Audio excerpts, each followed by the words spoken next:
Jesus me olhou. Amém? Veja, ser cristão é isso.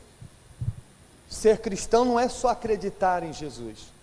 Ser cristão é ser como Ele. É viver como Ele viveu. É amar como Ele amou, andar como Ele andou, perdoar como Ele perdoou, olhar para as pessoas como Ele olhou.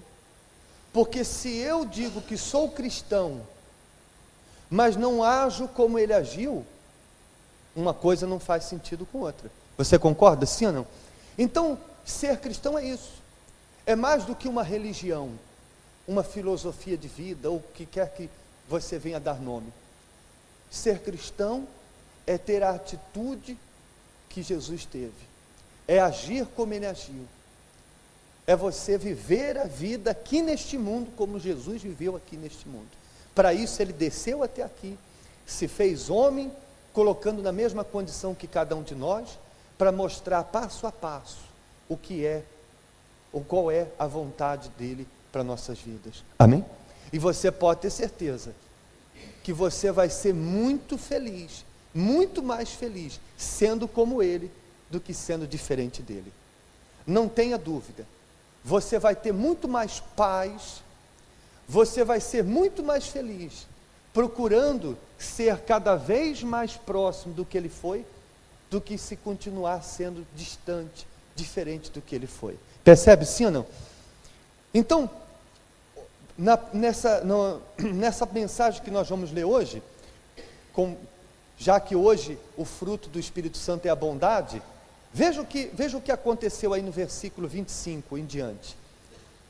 Diz assim, capítulo 10, versículo 25: Eis que se levantou um certo doutor da lei, tentando-o, e dizendo: Mestre, que farei para herdar a vida eterna? Então, veja que, olhe para mim por favor, a intenção dele não era saber o que de fato ele tinha que fazer para herdar a vida eterna, porque a Bíblia deixa bem claro que ele foi ali, diz a Bíblia, tentando-o. Sabe aquela pessoa que ela quer discutir opiniões, que ela quer discutir conhecimento bíblico, que ela quer mostrar que tem a razão? Você conhece pessoas assim? Pois bem, essa era a intenção deste homem. Ele queria mostrar para as pessoas que estavam ali uma coisa que ele não era. Mas se deu mal, porque com Jesus esse tipo de coisa não dá certo. Não dá, meu amigo. Se você tentar mostrar para Deus uma coisa que você não é, você pode ter certeza. Você pode enganar qualquer pessoa, mas a Deus não tem jeito. Você vai se dar mal. É ou não é verdade? Veja só. Então ele perguntou: Mestre, o que eu farei para herdar a vida eterna? Jesus disse: o que está escrito na lei? Como lês?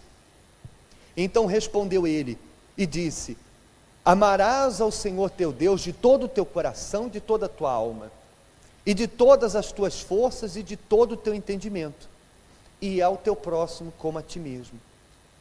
E disse-lhe: respondeste bem, faze isso e viverás.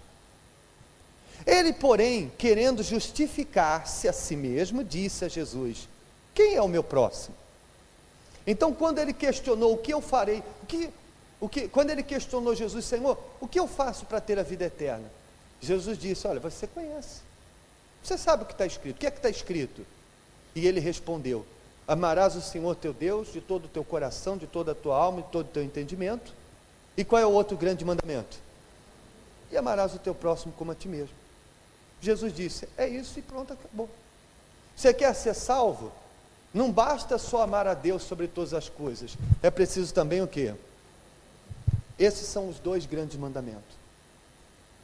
Amar o próximo não é uma coisa assim insignificante. Para Deus não. É tão importante que Ele incluiu isso como necessidade para ser salvo.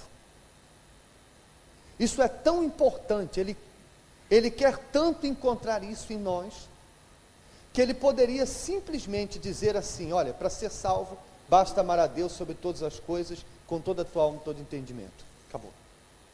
Ele poderia pensar só nele, só na glória dele, só em ele ser adorado acima de todas as coisas. Mas o desejo dele de que outras pessoas também o sirvam, o conheçam e sejam salvos por ele é tão grande, que ele coloca como condição para a pessoa ser salva, que para além de amar a ele, tem que amar também o próximo. Se só amar a ele não serve. Se a pessoa, ela ama a Deus, e ela não se importa com o seu semelhante, para Deus não é o suficiente. Então, esses religiosos que estavam aqui confrontando Jesus, eram conhecidos pelo desprezo que eles tinham com as pessoas. Eles eram conhecidos por serem indiferentes com o sofrimento das pessoas. Então, querendo se justificar porque ficou mal para ele na frente de todo mundo ali, porque todo mundo sabia muito bem que ele não se importava com o próximo, só com quem estava ao seu redor, só com o seu círculo de amigos, só com a sua família, só com quem lhe importava ser generoso. Então, para se justificar e não ficar tão mal, ele, mas quem é o meu próximo? Aí Jesus disse a parábola do bom samaritano. Respondendo Jesus disse, versículo 30, descia um homem de Jerusalém para Jericó, e caiu nas mãos dos salteadores, os quais o despojaram, e espancando-o, se retiraram, deixando-o meio morto. Ocasionalmente descia pelo mesmo caminho um certo sacerdote, e vendo-o, passou de largo. De igual modo também um levita, chegando àquele lugar, vendo-o, passou de largo. Mas certo samaritano, viajando, veio até ele, e vendo-o, foi movido de íntima compaixão. Aproximando-se, atou-lhe as feridas, deitando-lhes azeite e vinho, e pondo sobre um animal, levou-o para uma estalagem e cuidou dele. Partindo no outro dia, tirou 2 dinheiros e deu-os ao hospedeiro e disse-lhe, cuida dele, e tudo que demais gastares eu te pagarei quando voltar. Quando, pois, aí Jesus perguntou, qual, pois, destes 3 te parece que foi o próximo daquele que caiu nas mãos dos salteadores? E ele disse, o que usou de misericórdia para com ele. Então disse Jesus, o quê? Vai e faze da mesma maneira. Então Jesus mostrou quem é o nosso semelhante. Ele disse que pelo caminho, um homem foi assaltado, agredido e deixado à beira da morte, semi-morto.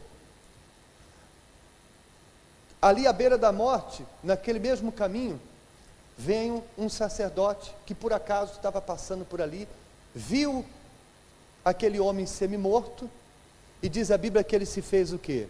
Ao largo, ou seja, passou para o outro lado do passeio, da calçada.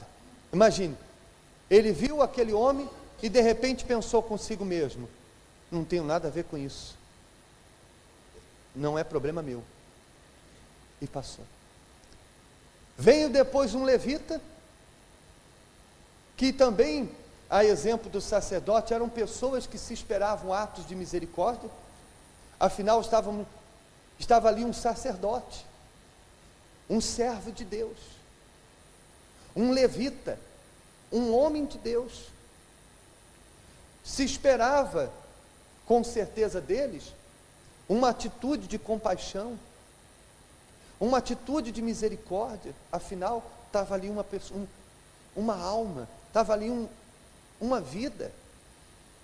Mas diz a Bíblia que esse levita também o quê? Passou de largo. Foi indiferente com o sofrimento daquele homem. Mas, passado algum tempo, vem um samaritano, que não era sacerdote, que não era levita, que não tinha os conhecimentos bíblicos que o sacerdote tinha, que o levita tinha, que não tinha o dever religioso de fazê-lo, porque não era um religioso, mas teve compaixão daquela vida. Foi lá, cuidou, tratou a ferida, pegou aquele homem que estava impossibilitado de andar, colocou no seu animal, ele mesmo desceu para dar lugar ao doente, levou até uma hospedagem, do seu bolso, pagou a hospedagem, e ainda disse, olha, se gastar mais alguma coisa, quando eu voltar, eu acerto, mas não deixa faltar nada para ele. Cuide dele, não deixe nada faltar para ele. Fez por aquele homem o que os outros que esperava que fizesse, porque foram indiferentes, foram frios. Olha, pessoal, deixa eu dizer uma coisa para você. A gente, com o passar do tempo, a gente vai passando em vários lugares. Cada lugar que a gente passa, cada cidade que a gente vai pregar o Evangelho, a gente tem experiências diferentes. Porque as pessoas são diferentes em cada lugar. E eu posso dizer para você, que nos lugares onde eu já passei, onde as pessoas eram mais frias, indiferentes com o sofrimento dos demais, foram os lugares onde eu menos vi pessoas nascerem de Deus. Foram os lugares onde eu menos vi pessoas sendo batizadas com o Espírito Santo. Foram os lugares onde eu menos vi pessoas sendo discipuladas, transformadas. Por outro lado, os lugares aonde eu via compaixão, amor, gratidão, entrega. Pessoas que quando a gente colocava um folheto para evangelizar, pessoas que chegavam pela primeira vez, que nem sequer sabiam ainda, conheciam nada, mas tinham prazer de fazer pelo próximo o que estava sendo feito por elas. Nesses lugares, pessoal, a gente via pessoas sendo batizadas com o Espírito Santo. Na hora da busca, parecia algo que com palavras eu não sei expressar para você. Nos lugares onde as pessoas são mais frias, onde as pessoas são mais indiferentes, é onde também eu via mais frieza, o mais frio das espiritualidades. Porque quando o sentimento que você tem para com o próximo mostra o seu sentimento que você tem para com Deus.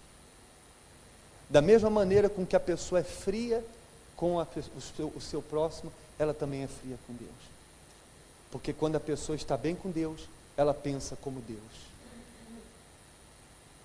Quando ela está bem com Deus, quando ela tem Deus dentro dela, ela pensa como Deus. E Deus pensa no próximo. Deus pensa na gente. Se Deus não pensasse na gente, nós não estaríamos aqui. Amém, gente? Uma vez eu ouvi o Bispo Macedo falando uma coisa. Ele disse assim: quem cuida da dor dos outros, Deus cuida da dor dela. E eu posso dizer para você que eu já ajudei muitas pessoas, sustentei muitas pessoas que estavam pensando em desistir, ajudei muitas pessoas que estavam passando momentos difíceis, e nos meus momentos difíceis, Deus fez por mim o que eu fiz pelas pessoas. Amém?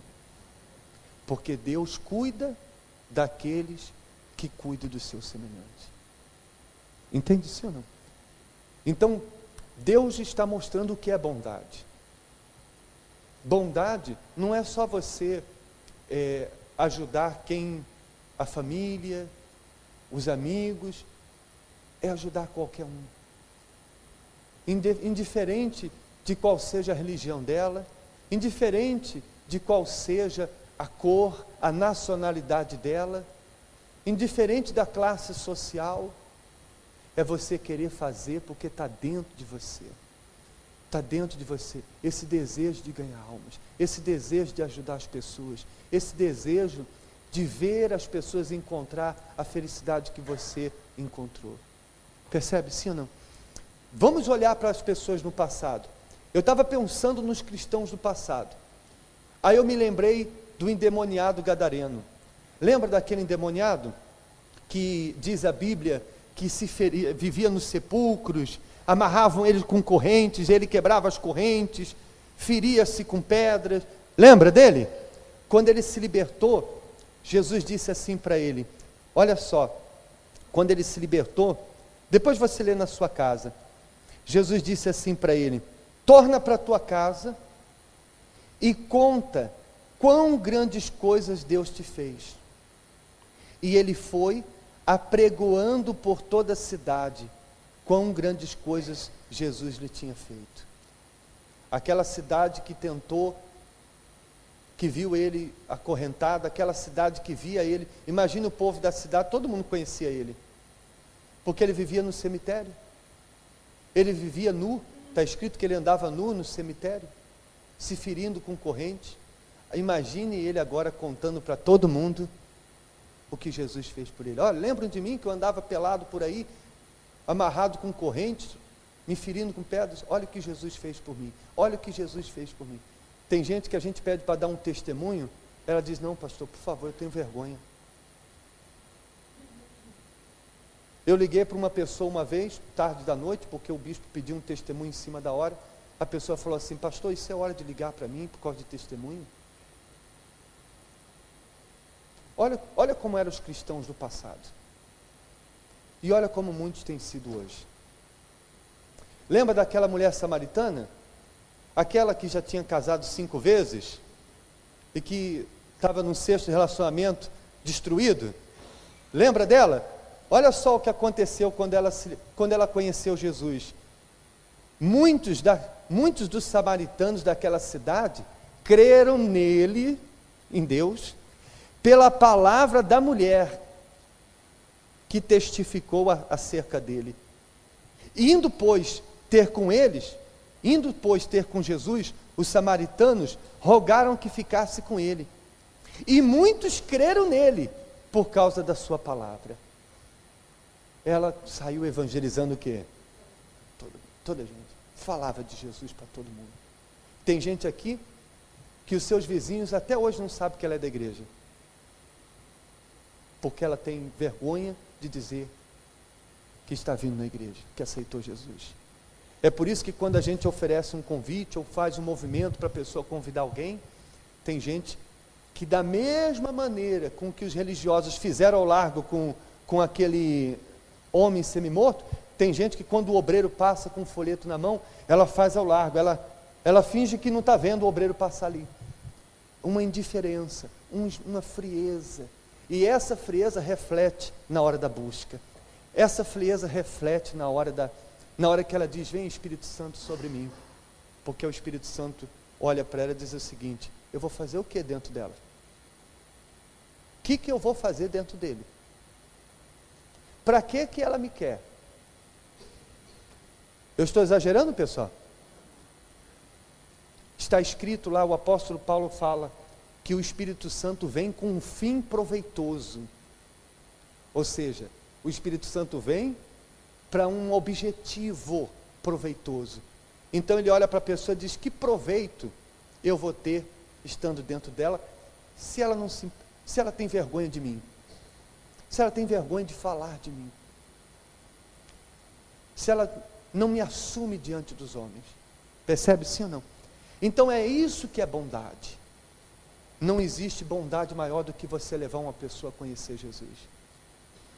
Você pode dar uma cesta básica. Quem lembra aquele movimento que nós fizemos aqui com as cestas básicas, as roupas? Quem lembra? Aqui mesmo, nesse salão aqui, quando estava em obra. Quem lembra? A gente deu 70 cestas básicas. Sabe quantas daquelas pessoas que vieram buscar cestas ficaram? Nenhuma. Mas eu não dei por isso. Eu dei porque vocês doaram os alimentos e a minha obrigação era fazer chegar até elas. E como cristão nós fazemos o bem para todos. Amém, gente? Mas você está vendo como cesta básica não resolve o problema de ninguém? Se resolvesse, eu tenho certeza que muitas dessas que estavam precisando e pediram as cestas, se a gente for convidá-las de novo, elas vão vir porque continuam precisando. Agora, quando você leva a palavra de Deus para uma pessoa, você muda a vida dela de uma vez por todas. Quem aqui chegou na igreja necessitado de alimentos e Deus mudou sua vida? Quem aqui? Seja sincero. Então, graças a Deus que a maioria não, mas quem já passou fome aqui, antes de chegar à igreja, hoje não precisa mais, porque não te deram apenas um prato de comida, te deram a palavra de Deus. A maior bondade que você pode fazer para alguém é fazê-la conhecer o Deus que você conheceu. Amém? Então, nesta Santa Ceia, que nós vamos participar agora, que é símbolo da bondade de Deus para nós, que é símbolo da entrega de Deus por nós, porque Deus deu a vida do seu Filho. Essa Santa Ceia, que é sinal, símbolo do que Ele quer de nós. Ele deu a vida por nós, agora nós podemos dar a vida por Ele, e dar a vida por Ele é dar a vida ao próximo, é dar a vida para as pessoas serem salvas. Nessa Santa Ceia você vai dizer: Senhor, eu quero te servir.